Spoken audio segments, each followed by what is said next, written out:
Hey, it's Marko here from Fair Realty. So today I'm talking about some dates that you find in a contract of purchase and sale when buying a property.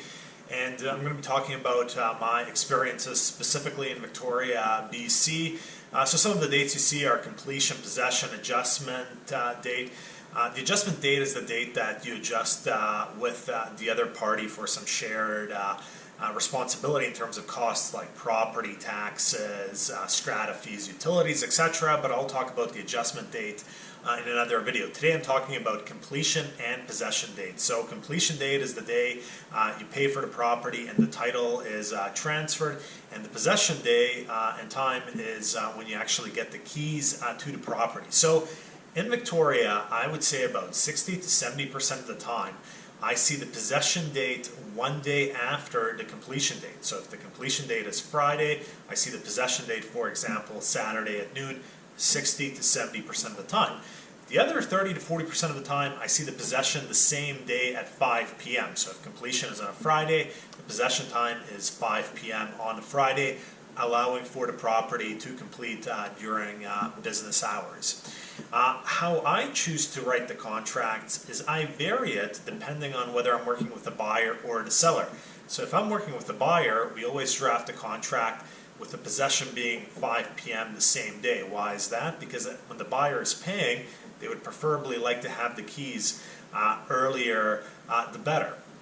When I'm representing a seller, I always make the possession the next day at noon, because that way my seller is able to receive the funds. They have that night maybe to do some last minute moving, and they have the following morning to clean the house. So depending on what side I'm representing, I'll vary the possession time in relation to the completion possession.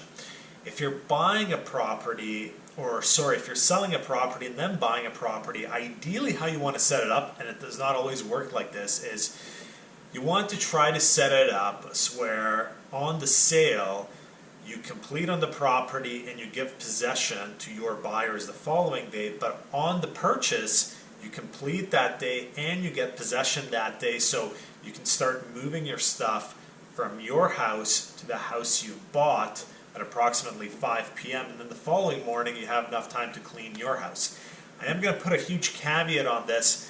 During times of COVID, it's strongly advised that you not do this. Why? Because if you're late receiving the money from the sale of your property, then your lawyer is not going to have enough time to complete on the sale of the purchase, and you won't get the keys at 5 p.m. for the property you're purchasing. So right now, with all the uncertainty, it's highly recommended you complete on one property one day and complete on the property you're buying the other day, which means you got to put your stuff in storage and stay in a hotel for a night. So lots of different moving parts, but the reason I wanted to talk about this is I wouldn't say there's a standard setup that I see 100% of the time, and I always try to structure a contract to the benefit of my client specifically. That's it for this week. Marko, Juras, Fair Realty.